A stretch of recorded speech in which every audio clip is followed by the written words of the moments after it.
Assalamualaikum warahmatullahi wabarakatuh. Perkenalkan, saya Zala Sofiana Rafa dengan NIM 504220002. Pada kesempatan kali ini, saya akan memaparkan materi mengenai Good Corporate Governance atau GCG. Pada pembahasan yang pertama, itu ada definisi GCG. Good Corporate Governance atau tata kelola perusahaan yang baik adalah suatu sistem yang mengatur bagaimana perusahaan dikelola dan dijalankan. GCG memastikan perusahaan beroperasi secara transparan, akuntabel, bertanggung jawab, dan adil terhadap semua pemangku kepentingan atau stakeholder. Ini bukan sekedar kepatuhan hukum, melainkan juga penerapan nilai-nilai etika dan prinsip-prinsip yang memaksimalkan nilai perusahaan jangka panjang. Secara umum, GCG merujuk pada sistem pengendalian internal perusahaan yang baik. Ini mencakup berbagai praktik, kebijakan, dan prosedur yang dirancang untuk memastikan perusahaan dikelola secara efektif dan bertanggung jawab, melindungi kepentingan pemegang saham dan pemangku kepentingan lainnya. Selanjutnya, pembahasan yang kedua itu mengenai prinsip-prinsip GCG.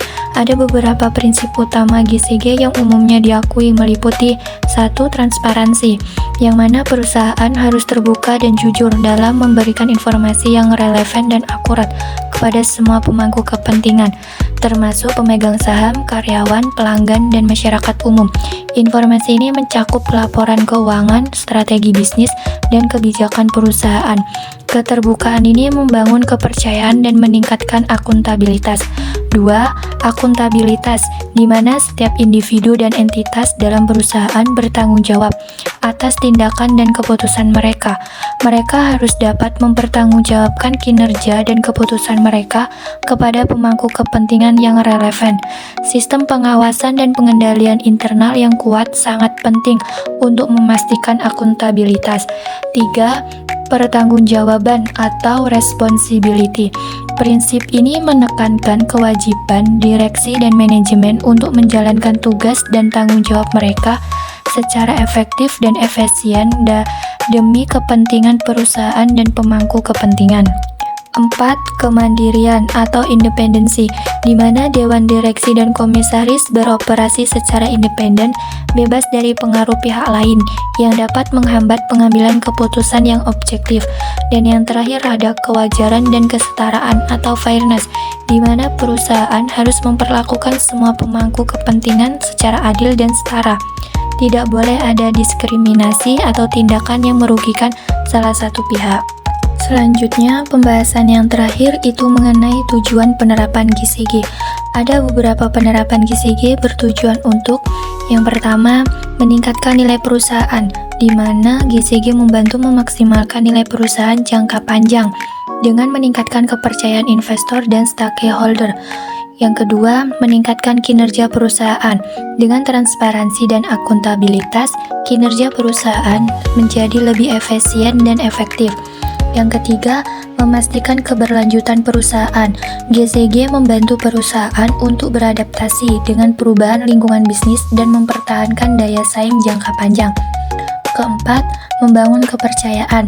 GCG membangun kepercayaan dari investor, pelanggan, karyawan, dan masyarakat terhadap perusahaan. Dan yang terakhir ada mencegah konflik kepentingan. GCG membantu mengurangi risiko konflik kepentingan dan meningkatkan etika bisnis.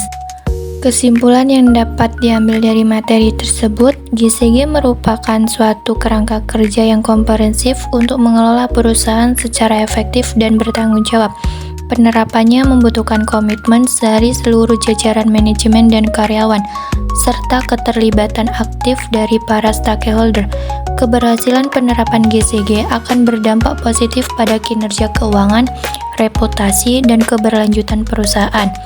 GCG yang aktif meningkatkan kepercayaan investor dan stakeholder, mengurangi risiko, dan meningkatkan efisiensi operasional. Perusahaan yang menerapkan GCG dengan baik akan lebih tahan terhadap krisis dan mampu menciptakan nilai tambah bagi seluruh pemangku kepentingan. Penerapan GCG tidak hanya berfokus pada keuntungan finansial, tetapi juga memperhatikan aspek sosial dan lingkungan. Dengan demikian, GCG berkontribusi pada pembangunan ekonomi yang berkelanjutan dan menciptakan dampak positif bagi masyarakat secara luas. Demikian pemaparan yang dapat saya sampaikan mengenai GCG. Semoga materi ini bisa menambah wawasan kita semua tentang pentingnya tata kelola perusahaan yang baik dalam mendukung kinerja dan kepercayaan pemangku kepentingan. Terima kasih atas perhatian dan waktunya. Saya akhiri. Wassalamualaikum warahmatullahi wabarakatuh.